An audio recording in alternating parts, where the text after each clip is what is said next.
a todos y todas, bienvenidos y bienvenidas a la segunda temporada de Cantó Gardel, un programa en el cual discutimos y conversamos acerca de temáticas de sindicalismo pensado para dirigentes y también trabajadores y trabajadoras interesados en la temática sindical. El día de hoy tengo el gusto y el placer de compartir con dos nuevas panelistas que se integran a nuestro equipo y que van a estar participando durante esta segunda temporada y esperamos también que durante las temporadas que vengan sucesivamente. Las tengo a mi lado, está por un lado Victoria Gaete, abogada laboralista. Y por otro lado tenemos a Betsabeth Marín, investigadora en el área de estudios del trabajo y género.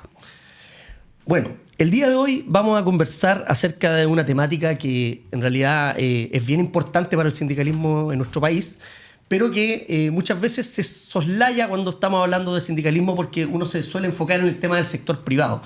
Lo que vamos a hablar hoy en día es la disputa sindical en el sector público. El sector público, para introducir esta temática, es un sector que en América Latina y en gran parte del mundo suele ser uno de los sectores más organizados sindicalmente, ¿ya? En muchos sentidos es el sindicalismo más grande de muchos países y también, al mismo tiempo, y esto es lo paradójico, tiene muchos problemas legales para organizarse legalmente, porque en muchos lugares tiene prohibida la organización sindical, tiene prohibido el derecho a huelga, entre otras características bien especiales que vamos a comentar en el capítulo de hoy. Es importante también señalar que el sector público puede ser considerado como una gran empresa y por eso mismo es importante que cuando lo comparamos con el sector privado lo hagamos en el sentido de grandes empresas con grandes empresas, y esto lo digo porque mucho se ha hablado en Chile y en otros países también que el sector público es un sector de trabajadores privilegiados, que tienen sueldos mucho más elevados, que tienen mejores condiciones laborales que el resto.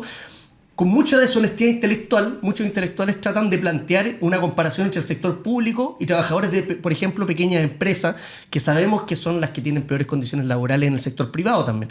Entonces, cuando hablemos de sector público, vamos a estar hablando de una especie de gran empresa, que en este caso es el Estado, ¿no es cierto?, que tiene sus especificidades y que tiene un sindicalismo muy potente que nosotros vamos a tratar de desglosar un poquito acá para entenderlo, cómo funciona y plantear y discutir acerca de sus perspectivas. Entonces, para comenzar, creo que una buena entrada es que hablemos acerca de las características diferentes que tiene el sector público en términos de estructura laboral. Para ello, vamos a comentar un poco, para comenzar, el tema de los regímenes híbridos que tiene el sector público. Betsa, ¿qué nos podrías contar acerca de las diferencias que tiene el sector público entre los distintos trabajadores que forman parte de él? Bueno, yo creo que lo primero es plantear que es una estructura heterogénea, como tú lo has dicho, y eso se sostiene al menos por tres dimensiones, diría yo. La primera tiene que ver con la forma de contratación que existen al interior, otras tienen que ver con los sectores a los que atiende, como subsectores que atiende el empleo público, y por último, la diferencia entre los empleadores. Si pensáramos en los tipos de contrato, yo creo que ahí tenemos a los plantas, tenemos a las contratas, tenemos los honorarios y tenemos a las personas que están reguladas por Código del Trabajo. Y eso también plantea diferencias entre pensarles como funcionarias públicas propiamente tal, y también si pensamos en temas de los niveles de gobierno en los que están, tenemos empleados públicos a nivel de la Administración Central del Estado, servicios desconcentrados, servicios descentralizados, las municipalidades, las universidades, etc. Y en términos de empleadores, también tenemos directamente personas contratadas por el Estado, tenemos las empresas del Estado, y también diría en el caso de las corporaciones municipales, por ejemplo, que son un empleador privado, se supone. En muchas ocasiones en estos capítulos de Cantó Gardel hemos hablado que las características laborales del lugar donde se desempeñan los trabajadores tienen efectos no solamente legales, sino también implicancia en la forma en que se organizan los trabajadores. Pero obviamente esto está relacionado especialmente en el sector público. ¿Qué es lo que nos podrías contar de esto, Victoria, acerca de las características legales específicas o las diferencias legales específicas que tiene el sector público en sus diferentes segmentos, por decirlo así, como lo ha mencionado la Betsa? Sí, es que yo creo que ahí hay que hacer una distinción o pensar en qué nos estamos refiriendo como sector público. Porque uno podría entender muchas cosas dentro del sector público, pero si vamos a hablar de sindicalización, ahí tenemos que distinguir entre aquellos sectores que pueden generar sindicatos o organizarse como sindicatos y aquellos que no. Porque, por ejemplo, podríamos entender a Codelco como parte del sector público, pero ellos tienen sindicatos porque son una empresa estatal, Ya lo mismo el metro. Que están regidos bajo el Código del Trabajo, ¿no es cierto? Claro, pero también hay gente que tiene código del trabajo, pero está en asociaciones, como la gente, por ejemplo, que trabaja en la Corporación de Asistencia Judicial. Ya, pero ¿Ya? eso, Entonces, no es esa la distinción, sino que yo te diría que tenemos que pensar empleador público, asociación de funcionarios, empleador privado, sindicato, ¿ya? Y también regulación especial, asociación de funcionarios. Ya, ¿y cuál es esa ¿Ya? regulación especial que Por tiene? ejemplo, en el caso de las corporaciones municipales, tú tienes a veces gente de salud o educación, ¿ya? La educación se rige por el Código del Trabajo, por lo tanto tienen sindicatos, pero salud se rige por el Estatuto Especial y tienen asociaciones Ya, en la misma corporación. Y para meterle más pelo a la sopa, podríamos hablar de que los profesores pueden asociarse con el Código del Trabajo, pero también tienen el Colegio de Profesores, que es un gremio, ¿no es cierto?, con el cual se organizan y plantean demandas a nivel nacional incluso. Claro, pero el Colegio de Profesores, por lo menos en términos de regulación, está por fuera de las organizaciones sindicales. Es un colegio, una asociación gremial, como bien tú dices, como equivalente al colegio de abogados, al colegio de médicos, que actúa y ha actuado históricamente, sobre todo en los últimos años, como organización sindical, pero que en rigor no lo es. Ya, y aparte es un gremio que surge durante la década de los 80, ¿no es cierto? En cierto modo fue inventado por la dictadura para hacerle la pelea o hacer una especie de paralelismo respecto a los sindicatos de la educación que existían, que se venían arrastrando de antes. Betsa, cuando hablamos tú mencionaste que existen como trabajadores de la administración central y también de la administración descentralizada, que serían como los municipios, pero también me imagino que los hospitales y las escuelas.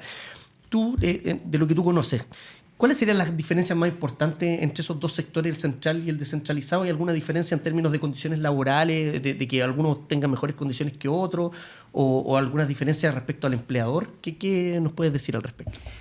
Si pensáramos como en términos del empleador o de quien regula las relaciones, yo diría que hay algo bien importante que tiene que ver con que hay no sé, instructivos, por ejemplo, que van a afectar solamente a la Administración Central del Estado, ¿ya? Mientras que hay, y que no van a afectar al mundo municipal, que es el mundo que al menos yo especialmente he estudiado, y lo municipal no necesariamente va a afectar al nivel central del Estado. ¿Y qué efectos ha tenido esto? Lo que yo he visto es que hay mejores condiciones a nivel de la Administración Central del Estado, y los municipios son como el hermano pobre o más precarizado, ¿no? Y ahí hay una cuestión y esto ya es más una opinión, que tiene que ver con que hay algunos municipios que se transforman en una especie de feudo porque tienen a las alcaldes y alcaldesas, ¿no? Ahí hay algunos que actúan como una especie de caudillo local, ¿no? Entonces tiene ahí su propia forma de administrar las relaciones. Cuestión que a nivel de la Administración Central del Estado es diferente. Y algo que pasa también en los municipios, diría yo, que es como una expresión de órgano descentralizado, es que tenés varias jefaturas, como que puede ocurrir. Tenés la alcaldesa, alcalde, la gente que está en colegio tiene el director, directora del colegio. Si está financiado, si es un programa, por ejemplo, un PIE, por ejemplo, al que te financia, que sería la subsecretaría, no sé, de educación, por ejemplo. Entonces, hay más actores ahí afectando las relaciones, o sea, las condiciones del trabajo. Y en términos más de organización sindical, ¿qué es lo que uno encuentra en el sector descentralizado, por ejemplo? ¿Se encuentran asociaciones? En el sector, en los municipios, bueno, como lo decía Vito, el tema a nivel del funcionariado, sí que tenemos asociaciones municipales. La Confusan, por ejemplo, es un gran gremio, pero también tenemos a los honorarios en el mundo municipal. Yo diría ahí que se organizaron y eran mucho más numerosos que los sindicatos a nivel de Administración Central del Estado. Pero claro, tenemos ahí ciertas diferencias por la cantidad de población de personas trabajadoras en el mundo municipal es igual o más grande que al nivel de la Administración Central del Estado, pero la mayor parte yo diría que está a honorario, entonces eso condiciona la relación de trabajo. Pero las asociaciones de municipios, o sea, de los trabajadores municipales, yo diría que también tienen una fuerte presencia en, por ejemplo, la mesa del sector público, entonces comparten ese espacio para poder mejorar las condiciones del trabajo como las organizaciones de la Administración Central del Estado. Muchas veces se menciona, y yo creo que es un lugar bastante común, que lo que dices tú, ¿no es cierto? Que la administración descentralizada es el hermano pobre de la administración central y que hay peores condiciones laborales. Y justamente, claro, uno podría decir que el tema de la gran presencia de trabajadores honorarios, que es una anomalía y de hecho, si no mal entiendo, va contra lo que dice la ley, que debería ser la forma en que se organizan, es un buen indicador de la precariedad que se observa. Lo otro que se suele mencionar y que yo he tenido la oportunidad de hablar con algunos dirigentes es que muchas veces los trabajadores de las asociaciones se pelean, y no solamente esto en el sector municipal, sino también en el sector de la administración central, tienen, no sé si peleas, pero sí contradicciones con los sindicatos de honorarios. ¿No es cierto? ¿Qué es lo que nos podrías comentar de eso? ¿Es verdad que tienen como roce, que se pelean o que tienen intereses contrapuestos? A ver, yo voy a contar aquí una anécdota porque yo fui dirigente sindical del mundo de los honorarios, era de una municipalidad, ¿ya? Entonces... La Pintana, digamos. Fue presidenta del sindicato honorario de La Pintana, así que... Presidenta del sindicato, sí, de honorarios de La Pintana. Fue la primera, pero luego continuó con otras directivas. Luego también formamos la Coordinadora Metropolitana de los Honorarios y después la Unión Nacional de Trabajadores y Trabajadoras Honorarios del Estado. Y ahí tuvimos cierta, estoy hablando de 2014, 15, 16, 17, que fue donde más auge tuvo el tema de ir a instalar el tema, y esto con la organización a nivel nacional, ¿no?, que formamos, a la mesa del sector público. Entonces ahí nos tocaba conversar y hablar con las otras organizaciones. Que eran mucho más antiguas. Más antiguas. Queríamos entrar a la mesa del sector público. Sebastián también estuvo ahí. Sí, te me recuerdo. Y me acuerdo de las resistencias que tenían en el sector Había público. resistencia. Nos veían así como gente como medio oportunista, como ¿qué están haciendo estos acá? Estos no son de nuestras asociaciones. Exacto. ¿Cierto? Mucha desconfianza, recuerdo. Yo creo que había desconfianza, había... Pensando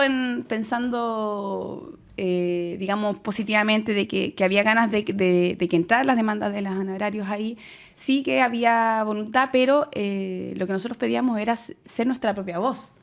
Queríamos entrar ahí a la mesa del sector público. Yo creo que no somos la única organización que quería entrar a la mesa del sector público y ahí hubo dificultades. Sí, porque ellos como que lo plantean de cierto modo como un tutelaje, como ya, ustedes son como los hermanos chicos, pero nosotros hablamos por ustedes. Yo me acuerdo de cosas.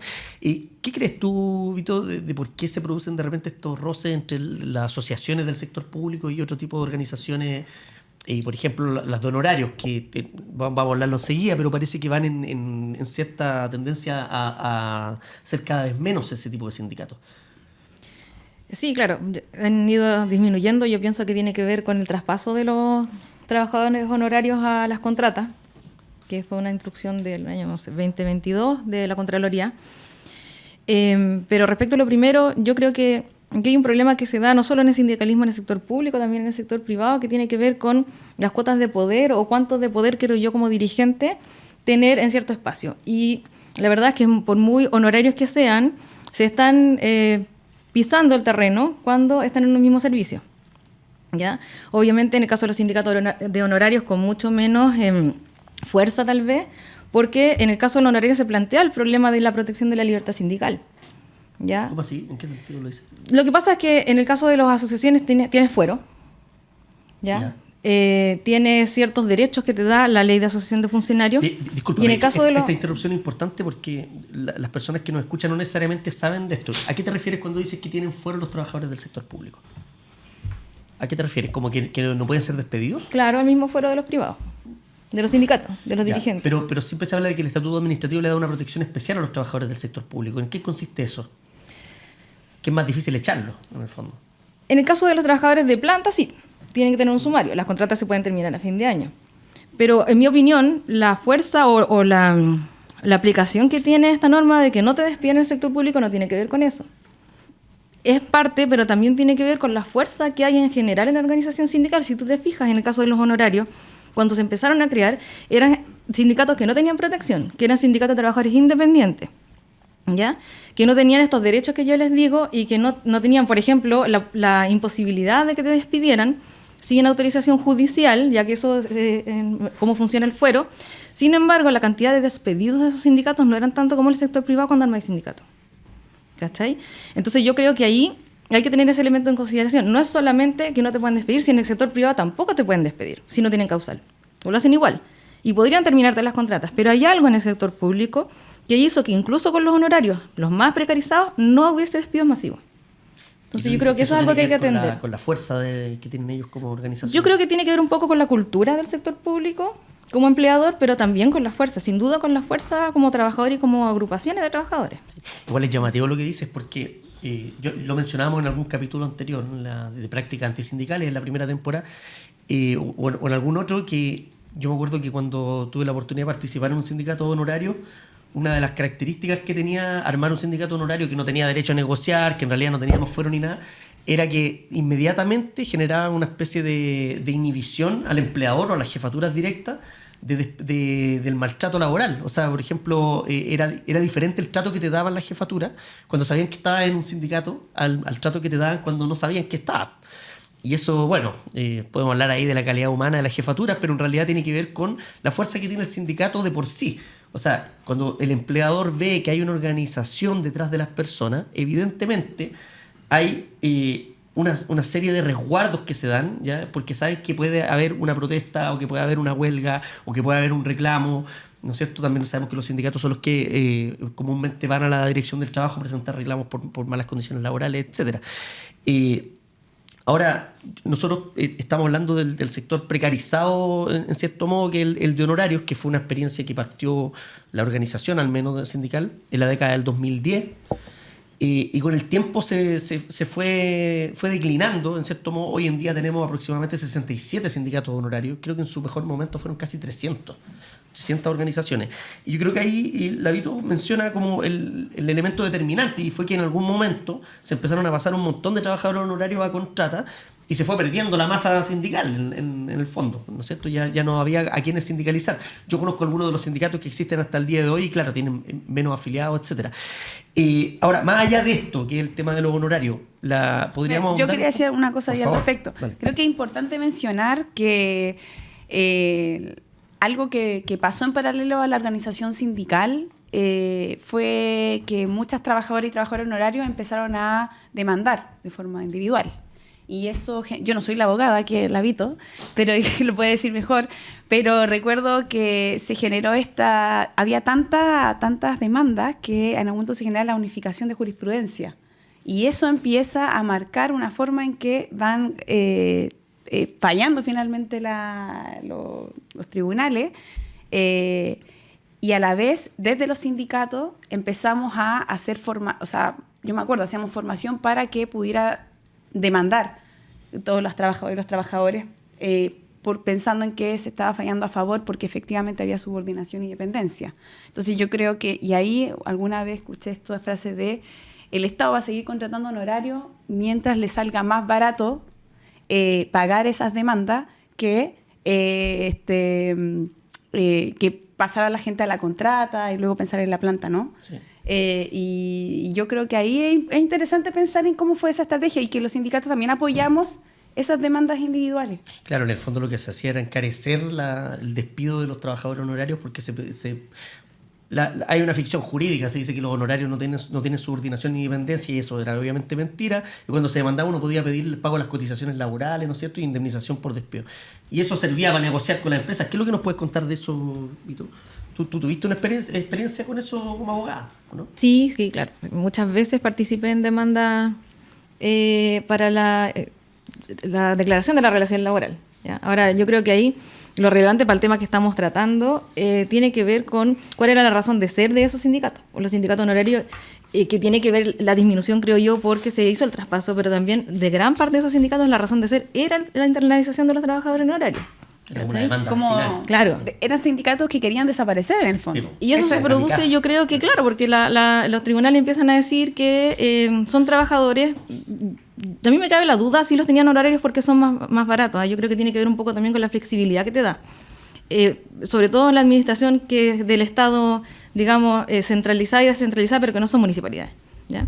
Pero creo yo que, por lo menos en el ámbito sindical, se van perdiendo porque pierde la razón de ser. Claro. Oye, y dejando un poco al margen el tema de los honorarios, que sin duda es parte de lo que ocurre a nivel laboral en el Estado, y volviendo al tema ya de los funcionarios más clásicos, ¿no es cierto?, que están los contratas y los plantas. Se habla mucho que los plantas son los que tienen mayor estabilidad laboral, son dueños, por decirlo así, de su cargo laboral. Los contratas son un poco más flexibles, pero también tienen cierta protección en el sentido de lo que se ha hablado de lo que es la confianza legítima. Te quiero que me conté un poco de eso enseguida, pero creo que lo más interesante cuando se habla de esto es la paradoja de que el sector de trabajadores del sector público se organizan en asociaciones muy poderosas, negocian colectivamente, incluso negocian por ramas, vamos a hablar de eso enseguida, pero al mismo tiempo son los que no tienen derecho escrito, por decirlo así, a organizarse en sindicato y a hacer huelga. ¿Qué es lo que nos puedes contar de eso? ¿Cómo es posible esa paradoja? Sí. O sea, mira, yo creo que el tema de si pueden o no hacer sindicato es solamente de nombre. Las asociaciones son organizaciones sindicales, en mi opinión. ¿Ya? La ley que la regula no es muy distinta a la que regulan los sindicatos. Pasan por la misma revisión de los sindicatos, tienen más o menos la misma estructura, dirigentes sindicales, con horas de trabajo sindical, con fuero, esto que no te pueden despedir, ¿cierto? Los protege la libertad sindical, pueden demandar prácticas antisindicales, etc. Entonces yo creo que ahí no está la diferencia. Sí, no tienen derecho a huelga. Y no hay un procedimiento arreglado de negociación colectiva. Yo creo que ahí es donde hay un punto súper importante. ¿Ya? Porque como no está regulado, lo que ha pasado es que se negocia de facto, que es lo que tú dices. Está esta mesa del sector público que ya hemos mencionado, y de hecho es súper interesante, creo yo, porque los sindicatos o las asociaciones no negocian ellas mismas, negocian a través de esta mesa del sector público la mayor negociación que se hace, que es la que se hace año a año, ¿cierto?, por el reajuste. Y al interior de cada servicio o de cada repartición, las asociaciones funcionan como protectores de los socios. ¿Ya? Como eso creo yo que es un poco el encuadre. Y lo que nos podríamos preguntar acá, se ha hablado en otros capítulos del tema de la negociación ramal, y que es una cuestión un poco ajena a Chile, pero justamente el sector público lo lleva a cabo. ¿Cuáles son los resultados de una negociación ramal? Si nosotros viéramos lo que pasa en el sector público, ¿es algo conveniente para los trabajadores? ¿Qué opinan ustedes? Yo creo que sí. Mira, la negociación del sector público ha logrado año a año reajustar los sueldos, incluso por sobre el IPC. Logra otros beneficios también. Los funcionarios públicos tienen derecho a aguinaldo y otras cosas que son típicamente lo que se regula en un contrato colectivo. Pero la gracia que tiene es que se aplica para todos los trabajadores del sector. ¿Ya? Y aquí podemos hacer, de lo que hablábamos antes, ¿cierto?, que distinguíamos que hay sindicatos, que los asistentes, que los profesores. En el caso de los ajustes del sector público, se reajustan muchas cosas, tantas que, por ejemplo, le llega también a los asistentes de educación o profesores que están en las corporaciones municipales. ¿Cachai? Entonces, se le aplica a una gran cantidad de funcionarios o de trabajadores con esta negociación que lleva, y además eso es lo otro que yo encuentro interesante, la mesa del sector público, que no son las asociaciones todas juntas. Está la CUT, ¿cierto? Y hay ciertos representantes de gremio, y eso es una mesa que se ha armado porque los trabajadores lo decidieron así. ¿Y cómo es posible, cómo creen ustedes que las asociaciones del sector público hayan logrado instalar esa mesa, que no era legal, que no estaba obligado el Estado nunca a sentarse a negociar con ellos? ¿Cómo creen ustedes que eso se puede haber logrado? ¿Qué opinas tú, Betsa? Yo creo que ha sido un esfuerzo. Bueno, la mesa del sector público funciona hace cerca de un poquito más de 30 años. Desde el retorno a la democracia, ¿no? Claro.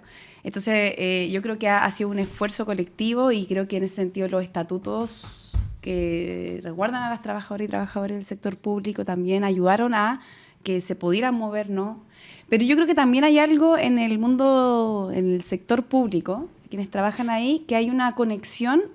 Esto lo voy a decir con resguardo. Creo que hay una conexión del funcionariado público con las otras demandas sociales. Entonces, ¿en qué sentido lo dice? En el sentido de que yo creo que el sector público, especialmente porque trabaja con los problemas que trae este sistema capitalista neoliberal, colonial, patriarcal, todo, yo siento que la gente está más cerca de eso y hace que sea más consciente del tema de sus derechos, de los derechos de las otras personas. Entonces, Perdón, que ando justo medio la interacción. Sí, no, siempre, mira, si esta gente siempre anda distrayendo a los panelistas, ya llevamos mucha experiencia, no te preocupes por eso. ¿Ya? Pero te pregunto en la misma, tú dices que tiene que ver con que las demandas en el fondo afectan muchas veces o tienen correlato con lo que le pasa a la población, al resto de la población del país. Sí, entonces la pregunta tuya tenía que ver con cómo es posible que se haya formado esta mesa y haya presionado y qué sé yo. Yo creo que un factor es el tema del estatuto que les protege.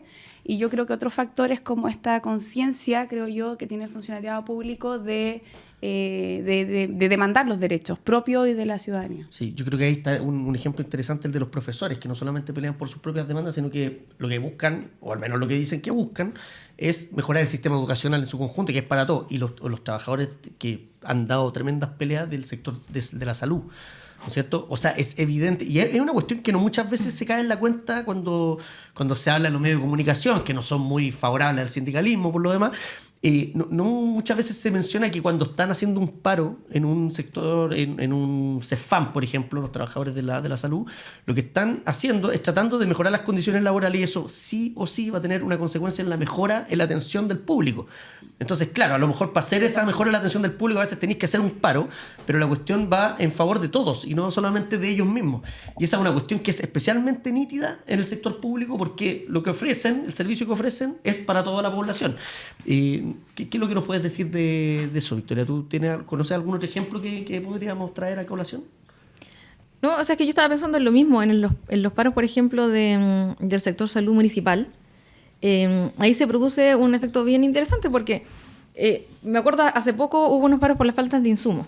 Ya no sé en qué cantidad de ese fan, pero existía eso, y yo creo que ahí es bueno recoger otro elemento importante que a mí me parece que siempre es relevante para cuando se realizan estas movilizaciones, que es la vinculación con la comunidad. ¿Ya? En el fondo, los funcionarios municipales en esa oportunidad estaban en paro porque faltaban insumos, y eso es un problema para ellos como trabajadores, ¿cierto? Porque no pueden prestar su función, la gente se enoja con ellos, etcétera, pero también es un servicio hacia la comunidad. Y me acuerdo yo que a mí me tocó pasar por uno, porque no sabía que estaban en paro y fui al CEFAM. Y la gente apoyaba mucho lo que estaban haciendo. Pero al mismo tiempo querían atenderse. Sí, pero a mí me llamó mucho la atención que por lo menos ese día no había nadie enojado. Las personas estaban muy conectadas con la demanda de los funcionarios. También los estaban atendiendo, porque en los paros del sector público se hace eso. Los funcionarios públicos en general tienen esta idea del servicio público y no dejan votar a la gente. Que eso yo creo que es un gran mito que tratan de levantar muchas veces los medios para contraponer, ¿cierto?, a la gente respecto a los funcionarios públicos, que yo creo que es algo que les gusta hacer, de que dejan votado y que no están prestando los servicios, y eso rara vez es así. Sí, yo quería hacer un punto ahí al respecto. Estoy súper de acuerdo con lo que dice el hábito, porque también en la salud municipal y en la educación, y yo creo que estoy pensando, no sé, las personas que trabajan en los barrios, en el Quiere Mi Barrio, qué sé yo, o sea, las trabajadoras, los funcionarios y funcionarias que trabajan con la gente, con la comunidad, también se encargan de decir, estamos en paro y por esto, y le explican a la comunidad. Y yo creo que ahí hay una conexión mucho más grande del sindicalismo, el sindicalismo del sector público a nivel descentralizado. Yo creo que tiene esa posibilidad, vamos a decirlo así. El sector centralizado. Exacto, a diferencia de lo que pasa en la Administración Central del Estado. Entonces, creo que ahí hay menos conexión con que la ciudadanía apoye el sindicalismo, y quizás operan mucho más los estereotipos, los prejuicios. Bueno, delante hablaba Victoria del tema de la negociación de la mesa del sector público, ¿no es cierto? Y yo quería mencionar un elemento y después plantear otra cosa. Lo primero que quiero mencionar es que en la mesa del sector público efectivamente logra buenos reajustes, ¿no es cierto?, de aumentos salariales de los trabajadores. Pero muchas veces eso es engañoso, porque como bien sabemos, también va subiendo la inflación. Entonces a veces, no me acuerdo qué año, el reajuste fue del 12%. Y salían algunos personajes en la televisión diciendo, oye, pero mira, estos privilegiados. Pero resulta que la inflación había sido de un 11%. Entonces realmente el reajuste había sido de un 1 o un 2% de subida efectiva de sueldo, y el resto era solamente recuperar el valor perdido del sueldo que se recibía desde antes.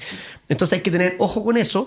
Pero de todas maneras, aún diciendo eso, tenemos que el sector público en la mesa, en la negociación ramal que lleva a cabo, obtiene mejores beneficios en general que los que se pueden obtener en el sector privado. Pero eso no es porque sean privilegiados, porque la negociación ramal te permite negociar con mayor fuerza, tenés mayor capacidad de negociación. Sí, quería solamente apuntar que Claro, efectivamente, no siempre es muy por sobre la inflación, incluso a veces podría llegar a ser un poco menor. De hecho, en algunos años fue por debajo. Pero los trabajadores del sector privado no tienen ese reajuste.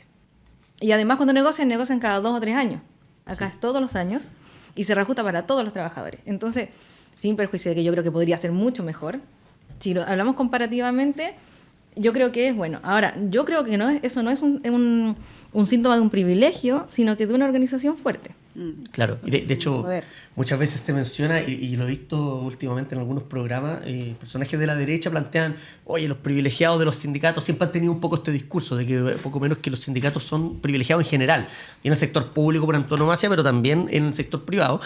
Y lo dicen porque básicamente los sindicatos logran mayores derechos laborales por los trabajadores, como si eso fuera algo malo. Y ellos muchos reclaman de que se trata de que la izquierda o de que los sindicalistas o que las personas de izquierda en el fondo tratan de nivelar hacia abajo. Pero justamente cuando dicen, oye, los sindicalistas son privilegiados, lo que se está planteando es que habría que nivelar para abajo, no habría que tener los beneficios que tienen los sindicatos, cuando debería ser todo lo contrario. Esos beneficios deberían ser para todos los trabajadores, no solamente para quienes están sindicalizados. Hay otro elemento que creo que es relevante, como ya para ir cerrando este capítulo sobre el sector público. Hay muchas cosas más que se pueden hablar, por cierto, ¿no es cierto? Hay negociaciones que dan los funcionarios no a nivel nacional, sino que en sus respectivas reparticiones, en sus respectivos lugares de trabajo específicos. Pero también el sector público adolece de una serie de problemas que son muy similares al sector privado, ¿no es cierto? Por ejemplo, en el sector público hemos visto que en los últimos años ha aumentado la fragmentación sindical. Han surgido más asociaciones sin que esto tenga un correlato en un crecimiento de la cantidad de los afiliados, ¿no es cierto? También ha ocurrido que en el sector público tenemos, y es una cuestión que se menciona a menudo, ciertas características de las asociaciones que son problemáticas, por ejemplo, para quienes van ingresando al sector público, porque las asociaciones suelen tener la característica de que defienden a sus asociados, pero sus asociados generalmente son gente que lleva muchos años en el servicio y les cuesta un poco sacar del foco ese grupo de trabajadores que lleva más años para enfocarse en las nuevas generaciones o los funcionarios que a lo mejor no son planta, no tienen digamos una protección laboral tan importante, y eso genera una especie de disociación entre lo que hace la asociación y las nuevas generaciones de trabajadores del sector público. ¿Qué es lo que nos pueden decir respecto a eso, Vito y Betsa? ¿Qué les parece? ¿Por qué, por ejemplo, ha aumentado? ¿Por qué creen ustedes que ha aumentado la fragmentación en el sector público?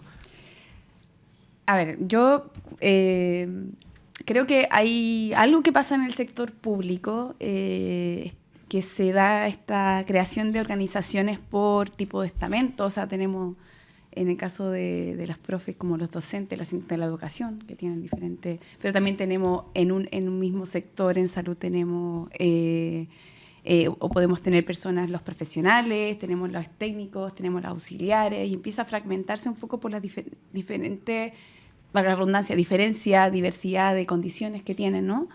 Yo creo que hay algo de... O sea, hay una fragmentación estructural que está dada por las diferencias laborales, por un lado, ¿cierto? Sí y no, o sea, es lo que pasa en algunos sectores y en otros no. O sea, no es lo mismo. También en la salud tenemos por la que conozco, una experiencia que conozco bastante, que es el de la Confusam, que es un estatuto que hace que todo el mundo esté dentro de... el estatuto regula todo, entonces apoya un poco que se muevan en bloque. Pero es diferente en otros sectores donde hace que, como tienen diferentes regulaciones, también se mueven de forma fragmentada, ¿no? Yeah. Pero así también quiero rescatar, igual la mesa del sector público, igual se juntan estas personas y se mueven en bloque con el pliego y rescatan en sus peticiones, ¿no?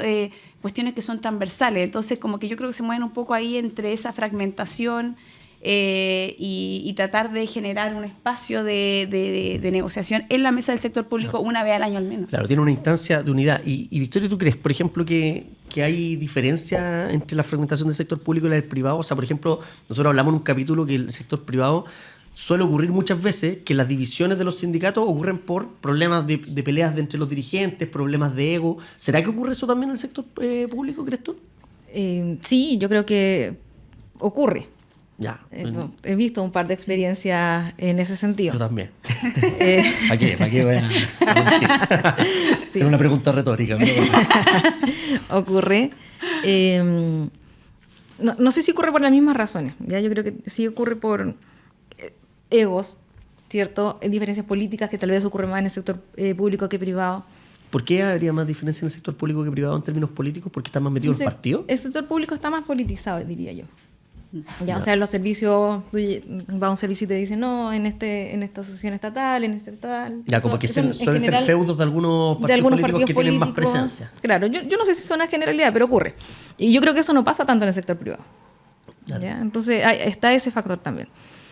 Me imagino yo que también, o creo, en realidad es mi opinión, que la fragmentación también tiene que ver con que la idiosincrasia ha ido cambiando. Entonces, en alguna época, las asociaciones tenían otro sentido, otra razón de ser, ya que la defensa de los trabajadores. Ahora, existen estas distinciones que dice la BETSA respecto, por ejemplo, a los profesionales, de los no profesionales, como si se asimilan un poco en el sector privado, que también ocurre, porque dicen, no, es que ellos no me representan, por ejemplo, no sé, pues en una empresa de las mineras, los ingenieros versus los trabajadores, claro, profesionales, los profesionales versus, no, que no me representan porque nosotros tenemos esta estructura de sueldo, pero en realidad acá la regulación es la misma.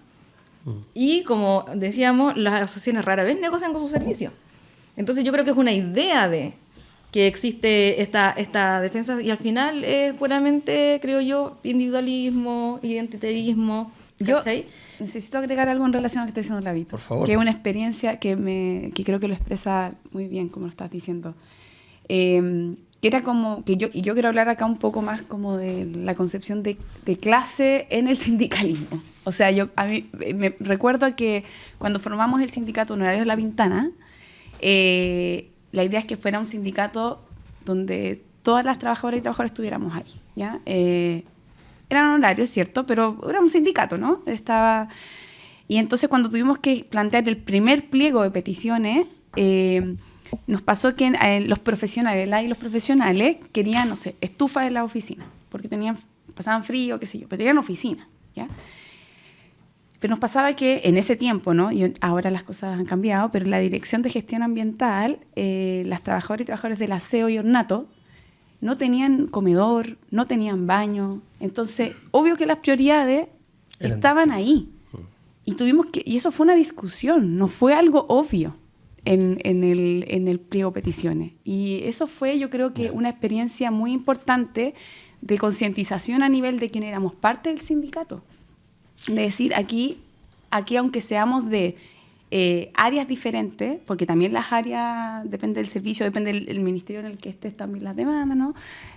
A nivel municipal también. Yo creo que ahí esa experiencia fue un ejercicio de darte cuenta de las diferencias que hay dentro del trabajo y que en un pliego de peticiones hay que priorizar, pues. Sí, y también yo creo que, para ir cerrando este capítulo, creo que eso nos muestra también que el sindicalismo es la única forma de hacer ver esas problemáticas.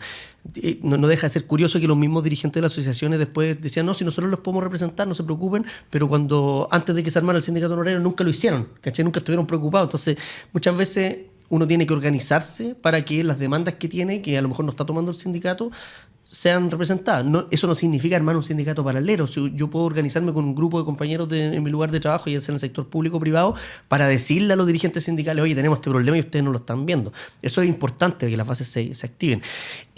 Creo que es importante lo que hemos hablado en este capítulo, porque nos muestra, en cierto modo, que el sector público tiene más fuerza, tiene más poder objetivamente, hoy por hoy en Chile, pero es un poder que en algún momento no tenía las problemáticas del sector privado, que ahora sí están entrando, ¿ya? Por ejemplo, esta fragmentación, ya sea a nivel estructural o a nivel de diferencias políticas que tienen los trabajadores al interior. Y en ese sentido es importante, creo yo, resguardar ciertos avances o ciertas victorias y conquistas de derechos que han tenido los funcionarios públicos respecto al sector privado. ¿Hay algo más que quieran agregar para cerrar, compañeras? Para ir cerrando este capítulo respecto a lo que es el sindicalismo del sector público. Perspectivas, ¿cómo lo ven? Si le ven futuro o no le ven futuro. No, yo creo que uno de los grandes desafíos que tiene el sector público hoy día en cuanto a sus asociaciones es recuperar esta vocación de unidad, ¿ya? De volver a ser asociaciones únicas y de vincularse más con el medio, que en algún momento a mí me parece que se hacía más, ¿ya? Y de manera que puedan al mismo tiempo defender a sus asociados, pero también ser partícipes de las políticas públicas. Yo creo que ahí está como uno de los desafíos importantes. Bien, muchas gracias. Betsa. Yo quiero destacar, de todas maneras, el ejercicio o el espacio que implica la mesa del sector público, la negociación que se hace anualmente del sector público, porque creo que es un ejercicio, un esfuerzo Y creo que la expresión de negociación ramal más relevante, o sea, la que tenemos en Chile, creo que el empleo público tiene que ser un referente para el empleo en Chile.